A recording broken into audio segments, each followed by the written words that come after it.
Hello everyone, I'm back for part 4. As I was walking away, finishing part 3 of my video, sorry that's a water bottle, why I stopped being a Christian, or why I left Christianity, I don't make love, I had some other thoughts I wanted to get out, which is that, this story is not for myself to benefit from or tell. I like that it gives me insight into things that I'll put in my movies, the intensity with which you can feel things that I want people to feel when they're watching movies. I want them to feel the pleasure and the hell of, dramatic situations, even funny ones. I was thinking, well, what message should I put out there for people? After all that and all the, mocking of Christianity, which I gladly do, I don't want to just be ironically, saying stuff and then not have something genuine to say, which is that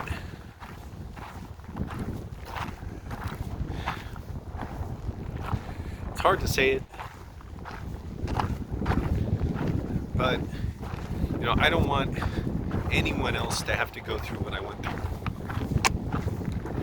It's hard because I can never think that for myself, because in a way, like what was I saying before, is it unfair or not? No. In a way, I chose it. Like, I chose to be who I am. Ultimately, you choose your life in a way. Obviously, I'm not saying if you're attacked, if someone abuses you, you chose that. Absolutely not. What I'm saying is, for myself, is like, on some level, I had to choose who I was going to be with what little choice I may have had at certain times. And it's hard to think, should I even be concerned for myself with all that? Like, how could I would just pity myself. I can't think about that. It's already done. But, and this is something Christians will not admit to, because they believe it's more righteous to suffer horribly than to just be well. I don't want anyone to ever have to go through what I went through. It is not worth it. There are better ways of going through life than trying to deny yourself and deny what feels good for you within limits, within, respecting others, don't hurt others. Learn, educate yourself, learn how to treat others. Like I said before, I didn't even know how to ask somebody, how are you doing, or whatever. To me, it was a big accomplishment to say, have a nice day to someone after how little regard I had for anybody or cared to deal with anyone. I was like, oh, that felt nice to say, have a nice day. Or, again, the best way I think to approach someone is say, hey, what's your name? Because I think that gets a better reaction from people. When you say, hey, how you doing? You can say that to somebody, just walk by and ignore it, and it's not considered rude. So, no one should go through that experience that I talked about. It's a waste of humanity. So people, kids, old people, whatever, going through any religious oppression or, bullying, or you're confused, you don't know how to deal with this. I can only speak from my own experience. I'm not claiming to speak for anybody else because I'm, a straight, cis, white guy. But people I know, go through a horrible time because they question their own sexuality or their own gender identity, and they're taught that that's wrong, that there's something wrong with that. No, there's something wrong with you if you tell someone that it's wrong, that they deserve punishment for it. Dear God, fucked up if you can't decide how people should be made, and we have people here who are real people, and your church teaches, what a comical notion, the idea that God in this day and age needs people to gather inside a building. We have e-commerce now, but you still need to go to a fucking building. For God.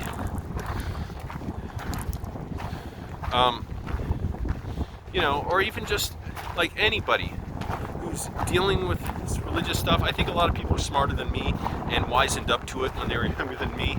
So in a way, a lot of people, you'll be all right. You'll be fine. For the unfortunate people like myself who grafted this stuff onto them and had to painfully cut it off,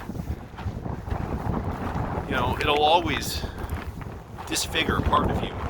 but that can also be, a great thing as far as how you see the world now, and how you realize, the worse the tragedy, the greater the triumph.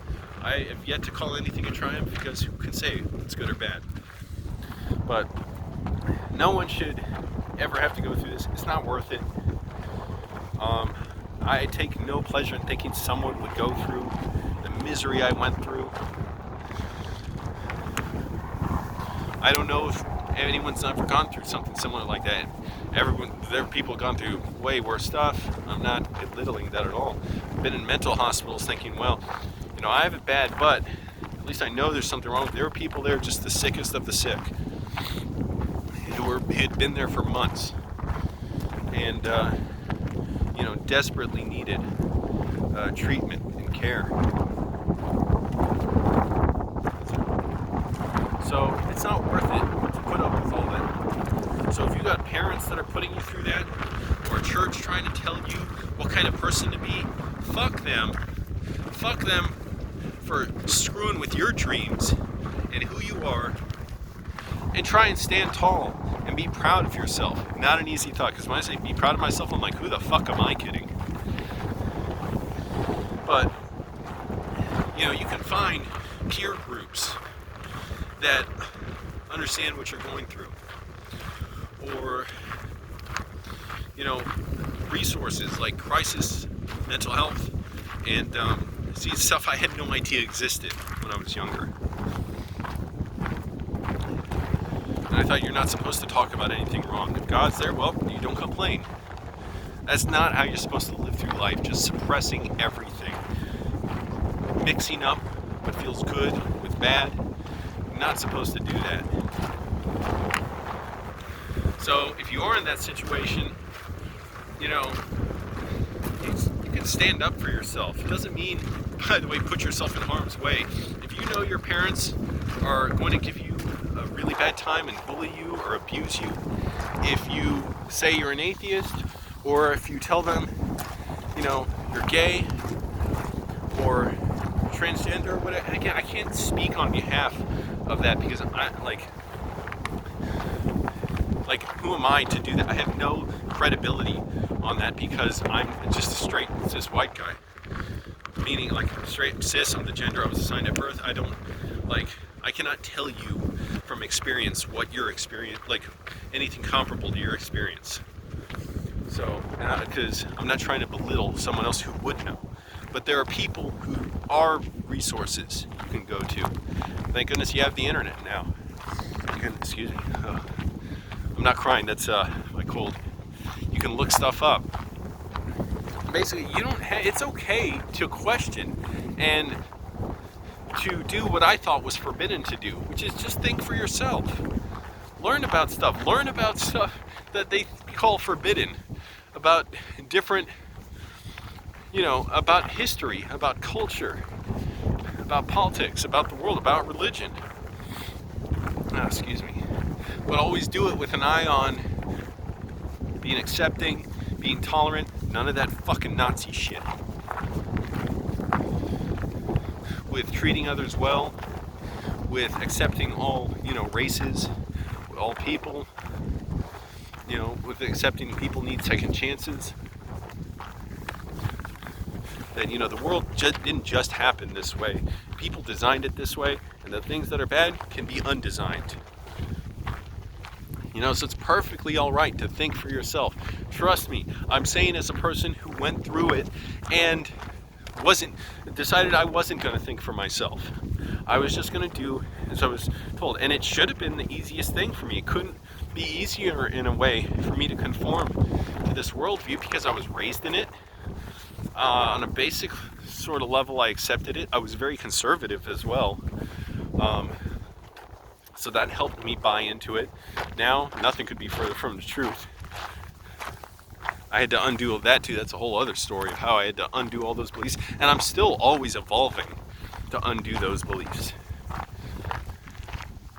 Excuse me.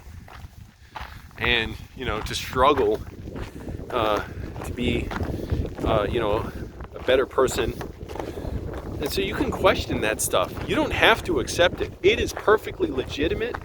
It's fine and it's good. It makes you a better person. It doesn't make you a bad person the way they make you think. It doesn't make you some kind of evil heretic. The demons are coming through you. It doesn't mean you're going to go to hell. It means that you're thinking and taking responsibility for yourself and trying to be good to yourself when other people want to keep you so scared. You're kept in rigid boundaries, which you're so afraid of deviating from, that you will obey whatever they say, even if totally contradictory from one way to another. Oh, it's so good. Yeah, it's so glad to be alive. God is great. Oh, today you're supposed to fast. You're supposed to, be quiet. You're not supposed to entertain yourself. You're not supposed to feel pleasures. Sex is wrong. Masturbation is wrong masturbation's always wrong according to many Christian religions. But until you're married, and then it's okay. And supposedly that's not going to mess you up mentally if you believe that your body is wrong until somehow you get married, and then it's the same act. That's what's so horrible and hypocritical about it and harmful, that attitude. The same act of having sex, which somehow is so evil and wrong, and as a result in my mind, I built it up to this thing that was wrong and forbidden. And it took many years to try and undo that, and I always have some shame about it. But to believe that the same act that's very wrong at one point, and they have to spend years trying to instill in you how wrong it is, and associate it with all these fears of AIDS and disease and death, not that I don't take those seriously, and hell, but they use it to scare you, and they don't use it to educate and build people up. So, and proper, disease prevention, sexual health, all that stuff, they don't even want you to know about that. So somehow that act that is so wrong at one point in your life, all of a sudden magically, pretty literally magically, becomes fine at another point. Well, if you take that seriously, how are you supposed to view yourself? Of course, most Catholic couples, they have sex outside of wedlock anyways. Probably most Christian couples do. Most probably have used birth control at some point. So it shows you it's all a freaking scam. It's such a broad, wide-ranging grift that you can't even see it, because it encompasses everything. It's like if you say, a shadow's being cast over everything. If you can't see the shadow because there's no contrast to something else, you don't even know. And that's how I was raised, not knowing there was anything outside of this world. So college was a shock to me. Getting my first job at a movie theater was a shock to me. This is it seems like everybody doesn't believe in God. This is how you live if you try and have a reasonable existence for yourself. So it's perfectly all right. Don't doubt yourself that it's okay to question and learn and grow and change. And even if it scares your parents and it scares the pastors and preachers, guess what? You don't have to stay trapped with them. You might have to keep it secret if you know there's going to be bad consequences from them, unfortunately. But there's no obligation to do what I did, which is stuff it down inside for another over a year, about a year and a half before I said to a single person that I was no longer religious. I couldn't even say I was an atheist. It scared me to say it. All I could say was I'm not a religionist anymore. I do not subscribe to religion anymore. I remember how angry that made my dad, and how my youngest brother mocked me for it. But hey, you can always try living through that. What I went through, see if it's worth it. See if you'd even want to live in the first place. And then see if you'd still believe it when your mind cannot make one way or one thing or another of this nonsense. So don't put yourself through it needlessly. All you young people out there who watch these videos, and learn for yourself. You're going to have to throughout your life. And that doesn't have to be a bad thing all the time. It doesn't have to be nearly as bad as what I went through. So, I've always had trouble setting those boundaries for myself where I, don't let people treat me badly and misinform me and lie to me. So you can do that, and if you got to cut someone out of your life, cut them out. You just do it. For years, I could barely bring myself to talk to my parents because of a lot of stuff related to this. It's only now that I'm well enough to be able to. And I need film in my life it's like a way of processing things as well. But it's obviously not purely for that. I do it because I love it. I enjoy it. I'd be doing it anyways. How much time we got here? Good. So, think of good goals for yourself and things you want to learn and question. And hey, if you stay in what you believe, that's fine too. Don't force it on anybody else, though. Don't make someone feel lesser than for believing, and don't contribute to causes which harm others. Anti-gay causes, anti-LGBTQ, anti-women, anti-abortion, causes that make life for people who are homeless or poor worse,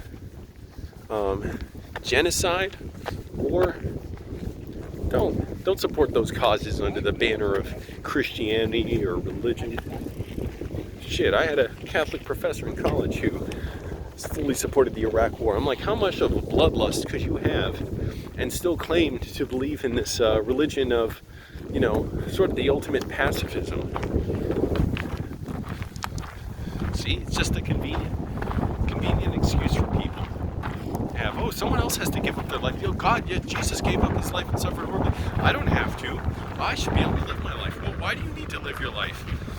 If God's so great and gave up everything for you, then you should be.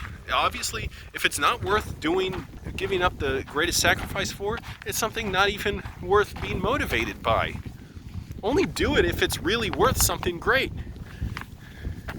So filmmaking for me is worth something great. Not that I want to. I want to live for it.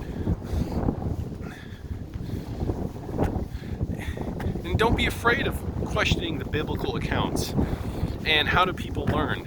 And how did people of different cultures learn and come up with their religious stories? Because you'll learn a lot. It's an eye-opener. And all the gatekeepers, the clerics, they don't know anything that the rest of us don't know. Absolutely nothing. In many cases, much less. Hypocritical, worried about their own self-preservation. So, these are ideas you won't find in any church or from any preacher. They may claim they will. I know how they claim it. Believe me. They'll say corniest stuff, like a preacher will come up, in the church and rip out pages of the Bible and say, this is just a book. I don't believe this. I believe, what God says. But ultimately, they got to go by the Bible. So don't even, hold guilt over yourself for that. Or think it's wrong. Go question it. What's wrong with reading the books? Think about it. Ask yourself, what does life expect from me in this moment? If I read this book on science, on history of religion, on whatever, not fiction, movies. And in my case, it was movies that I felt horrible about watching because I felt like, I'm worshiping movies. And then it saved my life. And made me an atheist. It made me realize I was an atheist. But whatever it is, what does life expect from you? If you do that and you read that book, all it will mean is that you've read it. You gained a little bit of knowledge. Or you've seen that movie, or you interacted with that person you wouldn't have before. I was taught all this stuff about gay people, all this stuff about transgender people, yet never met an openly gay person when I was young. Never met a transgender person. So it's easy to believe propaganda and lies about them when you never met one. Taught all this horrible stuff about feminism. Never met a feminist. Taught all this horrible stuff about abortion. Never learned why people have abortions. So just ask yourself simple questions. Don't bother debating your parents. I think that's a load of crap. How do people call in or to shows, say, how do I debate my parents on this? What's your concern? Why are you even interested in that, man? You be yourself, and if there's an opening in their minds where they want to learn something, they can figure it out. I think that's the only way people figure stuff out. Don't debate them. What a waste of time. Go read for yourself. Educate yourself. And then drop some knowledge on them if you want. But don't think you're going to convince them. Just understand they're going to have a little more knowledge. Maybe someday they'll change, maybe not. Who cares? That's a problem with you if you need other people, around you to believe that stuff. I don't try and convince my mom or dad of any of this stuff. I mean, it's fine. I know there's an acceptable boundary too, kind of, in a way, but I don't really try to with my mom. But here's the thing. I can give her some information and educate her on stuff, talk to her about the universe and the stars and, the earth and how life came to be. But she'll believe what she believes. So that's my message is, don't let other people tell you what the boundaries are in your life. We got so many people, I see it on the film set, who are so talented. Everybody's talented. It's not that some people are talented and some aren't. It's just that some people don't live up to their potential and express their potential and realize it, and they don't have the right tools to do it. And it's been a hard way for me to do that. Don't put yourself through anything like that. I doubt anyone will end up in the same position I was, but you will go through needless misery if you're not, being truthful with yourself and real with yourself. My truth is film, ultimately. And what beyond that, I can never quite answer in any given moment. It's always going to be something different. But don't let anyone else say, well, you can't choose for yourself. And family can be the worst about that. Saying this is what you've got to be in life. Not that my family particularly was. The religion stuff, yeah, that was bad. But, my parents never really cared what I did in my life. I could be whatever, baseball player, basketball player. Eventually I wanted to be a filmmaker. Oh, my back's getting sore. So, look into the consequences of this stuff, of Christianity, of religion, of what it really spreads and what it means, and what you want in your life. Because if you don't want to harm others, you don't inflict that stuff on people. If you want to be well with yourself, you gotta say, I'm not going to allow other people to make me feel bad and judge me for what I am or who I am. Thank goodness there are good people who care about this stuff. And they're the people I despised when I was younger. The leftists, the progressives, the activists. Now I've come to think they're great. I love them. They're good people working to this day to help others. So there you go, everybody. I couldn't leave with that third video, just a downer. It's now an ironic ending. It's a downer mixed with something that's empowering and helpful for others.